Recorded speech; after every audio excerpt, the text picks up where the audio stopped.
joining me today. I am going to show you how to make your own gum paste topper. I know sometimes there's an occasion, maybe it's a 16th birthday party, 21st birthday party, maybe a, I don't know, 90th birthday party, something like that, that you don't have a topper that's pre-made to use for your cake. It could even be like a letter in a specific font that's for a little girl's birthday cake, or maybe even a dancing figure for that sort of an occasion. And if there's not one that's pre-made, you're going to have to make your own. So let me show you how easy this is to do. All I've got here is some gum paste that I made by adding Tylose powder to it, and we have a separate video on that. But I rolled this about 1/4 inch thick. It's not too thin because I don't want it too fragile, and I don't want it so thick that it takes forever to dry. I just want it somewhat delicate but somewhat sturdy. So I've got that rolled out. Now over here, all I did was I printed out, this is just computer paper, it's nice and thin. I enlarged a font that I like for the 16 to go on a 16th birthday cake, and all I'm going to do is, once I've cut that out with scissors, I'm going to set it on top of my gum paste, and I want to make sure that this is not sticking before I get started. So I'm just going to take a regular craft knife and go around the number. I want to make sure that my cuts are nice and clean all the way through, not lots of jagged edges, that sort of thing. It's okay if it moves a little bit, just keep working around, get it back in place. You can always go back and clean it up. Make sure when you go around the edges that it's nice and rounded and not jagged. Okay, so I'm just going to go all the way around, down to the bottom.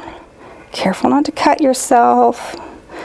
And then once you finish it off, just remove that. And if you have any edges that need to be cleaned up, all you need to do is go back with your craft knife and either cut those off, or you can tap them down to kind of soften them up, that sort of thing. This one's a little bit messy here, so I'll cut that off there. Okay, and then I'm just going to set that on some powdered sugar or some cornstarch to dry. Ideally at least 2 days, 3 would be great. This one's dried about 1.5 days, but it's a little bit thin, so it seems to be really holding its shape nicely. So what I'm going to do first is go ahead and get this front nice and polished. I know that looks a little bit dull because it's got the powdered sugar on there. I'm going to take some piping gel. This is just a clear piping gel, no color in it.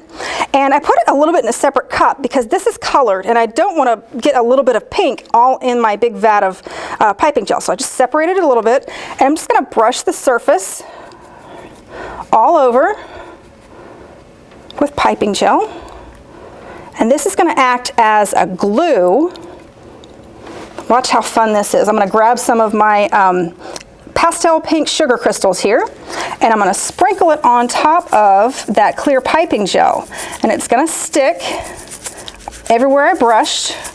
Now the sugar crystals are a larger grain than the sanding sugar, just for a little more bling. Now I picked that up just to show you how nice that looks.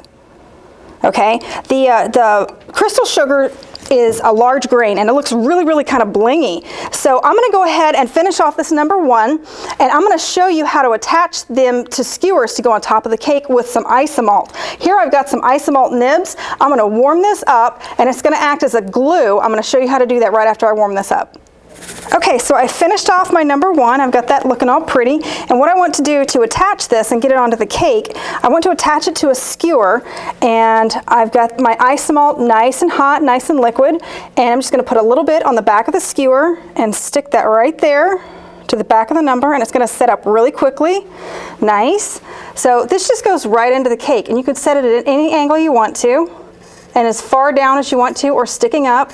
A lot of times what I like to do with these numbers is to put little curly ribbons around them, and then it looks like it's really, really festive. So I'll attach the other skewer to the 6 and finish this off. It's really easy to make these gum paste toppers on your own. Just be sure to leave yourself enough time to let them dry properly so that they don't sag or wilt, and make extra so they don't break. That's always a smart thing to do. So if it's letters, numbers, dancing figures, you can make your own gum paste toppers, and I know you're going to have fun with it. Thanks for watching.